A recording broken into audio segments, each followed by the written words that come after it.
সবাইকে? দেখতে পাচ্ছেন কি? পিছনে যারা আছে দেখতে পাচ্ছেন? হাত তুলে বলুন দেখতে পাচ্ছেন? দেখা যাচ্ছে? দেখতে পাচ্ছেন?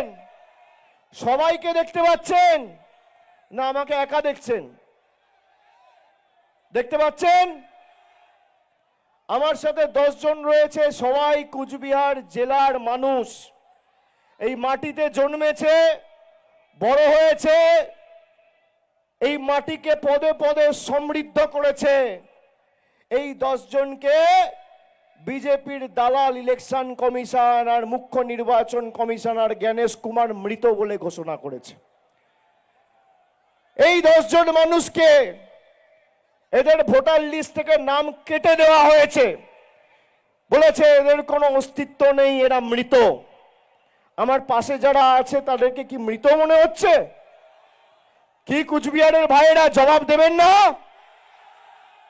যারা এই মাটিকে বঞ্চিত করেছে, অপমানিত করেছে, তাদেরকে জবাব দেবেন না? জল কল রাস্তার টাকা খালি নরেন্দ্র মোদী আর অমিত শাহ সরকার বন্ধ করে রাখেনি, আমাদের ভোটাধিকার কেড়ে নিতে চেয়েছে এই দিল্লির জমিদার আর বিজেপির জল্লাদেরা।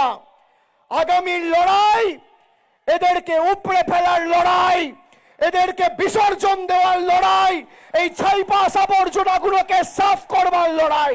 আপনার অধিকার থেকে আপনি বঞ্চিত থাকবেন। আর তৃণমূল যতদিন ছিল সাধারণ মানুষের উপর চোখ তুলে বিজেপির নেতারা তাকানোর দুঃসাহস দেখায়নি দিল্লি থেকে হোক বা মধ্যপ্রদেশ থেকে। আমি কথা দিচ্ছি দিল্লি তৃণমূল কংগ্রেস যাবে। আর আজকে মাঠে যা লোক হয়েছে, দিল্লির নেতাদের বলবো খালি ছবিটা সংবাদ মাধ্যমের পর্দায় আর ফেসবুকে একবার দেখবেন, রাতের ঘুম চলে যাচ্ছিল। এই কুচবিহার জেলার নেত্রী দীপা চক্রবর্তী বিজেপির জেলা কমিটির মেম্বার 2024 নির্বাচনের আগে বলেছিল বিজেপি ক্ষমতায় আসবে লক্ষ্মীর ভান্ডার বন্ধ করে দেবে। আজ থেকে 7 দিন আগে বিজেপির আরেক রাজ্য কমিটির মেম্বার বলেছে যে মায়েরা লক্ষ্মীর ভান্ডার পাচ্ছেন তাদেরকে খাঁচায় বন্দি করে রাখতে। যারা লক্ষ্মীর ভান্ডার পাচ্ছেন নিশ্চিন্তে থাকবেন, যতদিন আমাদের সরকার আছে আপনার লক্ষ্মীর ভান্ডারে কেউ হাত দিতে পারবে না, স্পর্শ করার দুঃসাহস কেউ দেখাবে না। কিন্তু যারা মানুষকে বন্দি করতে চেয়েছে আগামী দিন তাদেরকে গণতান্ত্রিকভাবে বন্দি আমাদের করতে হবে। চলবে না অন্যায়, টিকবে না ফন্দি, জনগণের আদালতে মোদি বাবু হতে হবে বন্দি। তৈরি থাকো, বাংলা আগামী দিন কড়ায় গন্ডায় জবাব দেবে। আর চতুর্থবার মামাটি মানুষ সরকার তৈরি হবে, মমতা ব্যানার্জি রাজ্যের মুখ্যমন্ত্রী হবে।